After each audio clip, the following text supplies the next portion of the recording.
It was his first time at a public bathhouse. Because he didn't know how to use the digital lock, he accidentally set off the alarm. The attendant saw how clumsy he was and told him to be careful not to break anything. But the moment the attendant sat down, the alarm went off again. He was about to start yelling until he saw the man take off his shirt, covered in tattoos. The attendant froze in place, too scared to say a word. 제가 이거를 처음 보는 거라서 죄송합니다.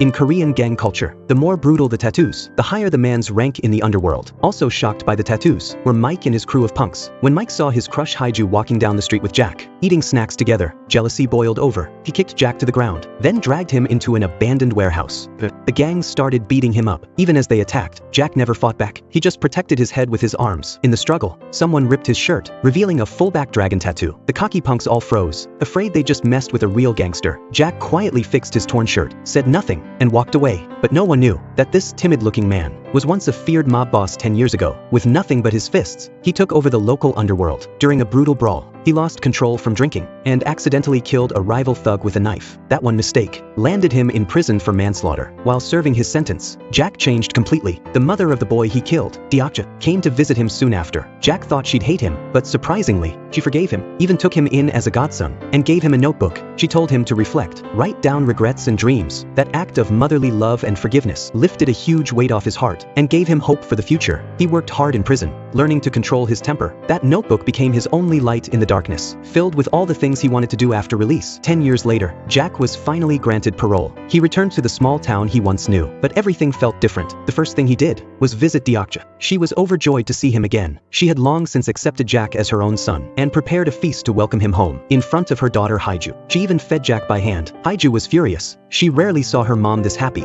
and couldn't understand why she was treating a total stranger so kindly. That night, Haiju showed Jack to his room. Exhausted, he passed out until morning. The next day, Jack reported to the local police station to fill out his parole forms. To his surprise, the officer in charge was his old middle school classmate, Jonggu. Worried Jack would stir up trouble again, he told him to leave town, but Jack sincerely promised he wouldn't go back to his old ways. To start fresh, he found a job at a nearby auto repair shop. The boss was beyond impressed with his work ethic